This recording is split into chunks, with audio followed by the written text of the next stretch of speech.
In the Pokemon TCG, Shiny Pokémon have had a long and storied history, debuting on September 21st, 2001 in Neo Revelation with only Gyarados and Magikarp, and then ballooning to over 130 different Pokemon on January 26, 2024 in Paldean Fates, and now most recently with 14 released in Shining Revelry in Pokemon Pocket. Between those two TCG sets, there have been several subtypes of Shiny Pokemon, and today we're going to explore those cards. If you like this content and want to see more, please do like and subscribe. Currently, of our regular viewers, only 13.3% are subscribed. Please like and subscribe so we can continue to grow the channel. First appearing in the Neo Revelation expansion, Shining Pokemon were unique as the first Pokemon to require two different non-colorless types of energy. In the modern day, this is a bit more common as the Dragon type typically requires two different types of energies to function, such as Dragonite requiring water and lightning. In addition to this unique energy requirement, Shining Pokemon were always basic Pokemon, and limited to one copy per deck. The very first Shining Pokemon were inspired by the second generation games, in that Shining Magikarp and Shining Gyarados were released as reference to the Lake of Rage Red Gyarados. These cards initially fetched an extremely high price at the time, valued at hundreds of dollars. They also were extremely rare like their counterparts in the video games, coming in at a 300 to 1 odds. Shining Pokemon then made a reappearance in Neo Destiny with the following Shining Pokemon: Shining Celebi, Shining Charizard, Shining Kabutops, Shining Mewtwo, Shining Noctowl, Shining Raichu, Shining Steelix, and Shining Tyranitar. And then Shining Mew was released as a promotional card in Japan. This initial run of Shining Pokemon possessed a unique 3-star Holo designation that has never been reused in the over 2 decades since their initial release. In fact, during the re-release of Shining Pokemon in the 7th generation's Shining Legend set, a different rarity symbol was used to denote these new Shining cards. This time, the symbol was a foil blue and yellow 8-pointed star representing the 8 legendary and mythical Pokemon that were released in the Japanese expansion of the set of the same name. These Pokemon were Shining Genesect, Shining Volcanion, Shining Mew, Shining Jirachi, Shining Rayquaza, Shining Arceus, Shining Celebi, yet again, and Shining Lugia. And then Shining Ho-Oh was released as a promotional card both in English and Japanese promotional sets. Ultimately, this Shining designation was short-lived both in its initial run and in its resurgence in the 7th generation set. However, outside of the Shining prefix attached, there is nothing in common between these two sets of cards. That said, the initial run of Shining Pokemon was carried over into some other cards in the format following the Neos generation. Introduced in the second E-card set, Aquapolis, Crystal Pokemon are their spiritual successors of the Shining Pokemon in the Neos format. These Pokemon appeared as colorless Pokemon with unique Pokebody of Crystal type, where the Pokemon's type changes from colorless to one of 3 specific types if the corresponding energy is attached. These types corresponded to the types required for each attack of the card. For example, Crobat will change between Fire, Grass, and Psychic depending on the type of energy attached, and require Grass and Fire for the Poison Flame attack, and then Grass and Psychic for the squared attack move. However, while the multiple energy requirement remained, not all Crystal Pokemon were basic Pokemon, and they also did not possess the alternate color scheme of Shining Pokemon. While their attacks were extremely costly, there was some experimenting with Crystal Pokemon in the meta due to the powerful effects gained from their attacks, and as such, they're played a bit more than their predecessors. The Icar series was the first and last appearance of the Crystal Pokemon, as when the Pokemon Company International took over from Wizards of the Coast, they looked to cut out this unique subset to make way for the next iteration that would be the true successor to Shining Pokemon, Pokemon Star.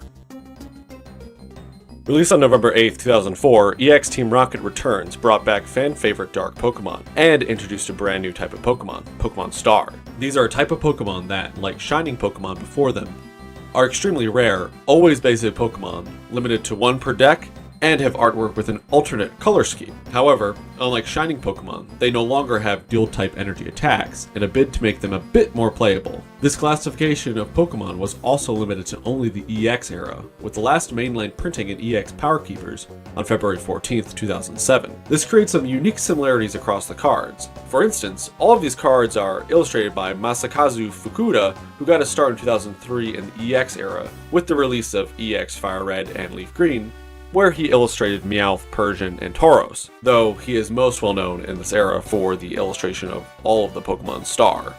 This is due to his focus on exaggerated angles and color to create very striking and distinctive images. In total, Masakazu Fukuda has illustrated 472 cards for the Pokemon TCG. As a side note, Pokemon Star were released just before the Delta species Pokemon, which also led to how the subset were named, with Delta being the fourth Greek letter denoting the fourth classification of Pokemon, behind normal Pokemon, Pokemon EX, and now Pokemon Star. This led to some Delta species Pokemon also being Pokemon Star, such as Delta Gyarados Star. In these cases, these Delta species Pokemon are always the type that corresponds with their color, so in the case of Gyarados, it is now a fire type, since shiny Gyarados are red. However, while this unique type of Pokemon vanished from set releases into the next generations, there'd be a reappearance over a decade later, with Radiant Pokémon.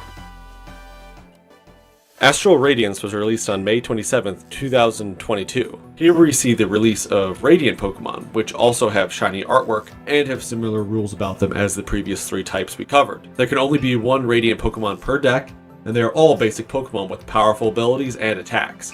However, with Radiant being a part of the naming convention, you could have something like 4 Venusaur and 1 Radiant Venusaur, since they are different Pokémon.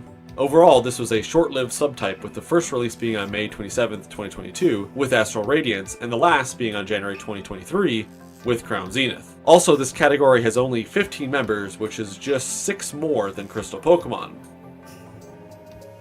Following the release of Pokemon Star, alternate color Pokemon would be put on the back burner, appearing as infrequent and extremely rare cards, such as Shiny Duskull and Stormfront, that is, until the release of Hidden Fates, and the subsequent sets of Shining Fates and Paldean Fates. This is because shiny Pokemon were a huge component of these three sets, with each being a premier shiny Pokemon card set for the 7th, 8th, and 9th generations respectively. When I say Shining Pokemon were a huge component, I mean it, with Hidden Fates having over 75 Shining Pokemon, Shining Fates having over 100, and Paldean Fates having over 130 unique shiny Pokemon. However, these shiny Pokemon lost a lot of the uniqueness we saw with the Shining Pokemon, Crystal Pokemon, Pokemon Star, and Radiant Pokemon, as they were typically reprints of previous Pokemon, with cards like Paldean Fate's Shiny Scyther being just a reprint of Obsidian Flame Scyther, for instance. This results in them not being all basic Pokemon, and having the regular 4 Pokemon per deck limit rather than 1. Overall, while it's cool to see them, they're more of just a collector's item rather than the cool, unique, albeit bad competitively, card the previous categories were. A lot of the uniqueness of the shiny Pokemon were lost when they were just basically created as a second coat of paint for existing Pokemon. The last set of Pokemon that we need to talk about are the Pokemon that created this video, the 14 in the newest Pokemon Pocket set, Shining Revelry. Of these, 10 are non-EX Pokemon, and 4 are Pokemon EX, with these Pokemon EX being the ones who didn't get an Alt Art 2-star or Immersive Rare art. Much like their counterparts in the Fates sets, these Pokemon are merely recolorings of already extant Pokemon in the same set. While they're definitely cool and a great collector flex on your opponents and friends, it's a bit of a shame that we don't see any of the uniqueness from Shining Pokemon, Crystal Pokemon, Pokemon Star, or Radiant Pokemon. In Pocket, these 4 different subtypes of Pokemon may have actually worked better than it did in the regular TCG, as with a 20-card deck, restricting players to a powerful one of doesn't hurt consistency all that much, especially when the other cards are restricted to 2 copies as it is. And maybe that is why they didn't do it this way, since then the metagame may centralize over these powerful basics in a way that would further de-incentivize evolution and single prize cards even more than the format currently does. Regardless, while the cool factor is definitely there for the shiny Pokemon, a little more uniqueness beyond just the rarity and artwork would have been nice as a callback to the very first release of Shining Pokemon 2 decades ago. And that is the history of shiny or alternate color Pokemon in the Pokemon TCG. I did leave out the dual type shiny Pokemon from the Steam Siege expansion, such as Shiny Volcarona. They're pretty similar to the shiny Pokemon from the 3 Fate set, and only different in the fact that they were dual type, which is not new at this point. I'd also like to add, I completely understand why shiny Pokemon are basically just reprints of existing Pokemon. It would be kind of bad for the game balance if you had extremely rare, desirable shiny Pokemon especially if they were completely different and also had meta relevance to the point where you had to try to pull them and there's like a 0.02% chance of pulling these cards. That would really hurt the game, so I completely understand that. And just in doing this research, I really like the uniqueness of the 4 previous sets of cards, and just seeing some of that would have been really nice. If you like this video, please do like and subscribe and check out the rest of the channel, as we will continue to bring quality content as often as we can.